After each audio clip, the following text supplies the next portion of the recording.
മഴയില്ലാതെ കേരളം. അത് കനത്ത മഴയിലും അത് വിതയ്ക്കുന്ന പ്രശ്നത്തിലും മുങ്ങുകയാണ് നാട്. നിരവധി പ്രദേശങ്ങൾ വെള്ളത്തിലാണ്. പല ജില്ലകളിലും റെഡ് അലേർട്ട്. അതേസമയം കനത്ത മഴയെ തുടർന്ന് വയനാട് പൊൻകുടി ഭാഗത്ത് ദേശീയപാത 766 വെള്ളക്കെട്ട് കാരണം മുത്തങ്ങ വനമേഖലയിൽ കുടുങ്ങിക്കിടന്നിരുന്ന എല്ലാവരെയും പുറത്തെത്തിച്ചു.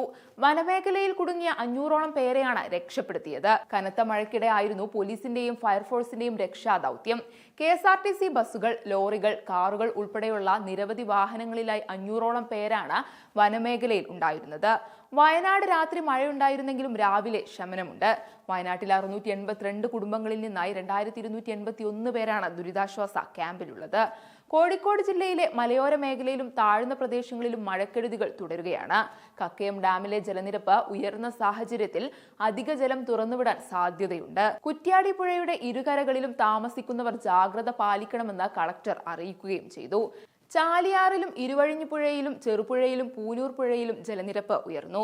ജില്ലയിൽ 3 ദുരിതാശ്വാസ ക്യാമ്പുകൾ കൂടി തുറന്നു. ഇന്നലെയുണ്ടായ മഴയിൽ വെള്ളം കയറിയും മരങ്ങൾ വീണും മണ്ണിടിഞ്ഞും മറ്റുമായി 21 വീടുകൾ ഭാഗികമായി തകർന്നു.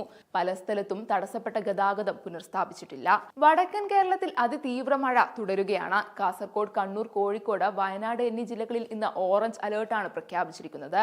മലപ്പുറം, പാലക്കാട്, തൃശൂർ, എറണാകുളം, ഇടുക്കി എന്നീ ജില്ലകളിൽ ഇന്ന് യെല്ലോ അലേർട്ടാണ്. മലയോര മേഖലകളിൽ അതീവ ജാഗ്രത വേണമെന്നാണ് നിർദ്ദേശം.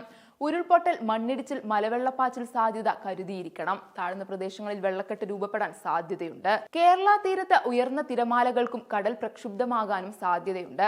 കണ്ണൂർ, കാസർഗോഡ് തീരങ്ങളിൽ പ്രത്യേക ജാഗ്രത വേണം. മത്സ്യബന്ധനത്തിനുള്ള വിലക്ക് തുടരുകയാണ്.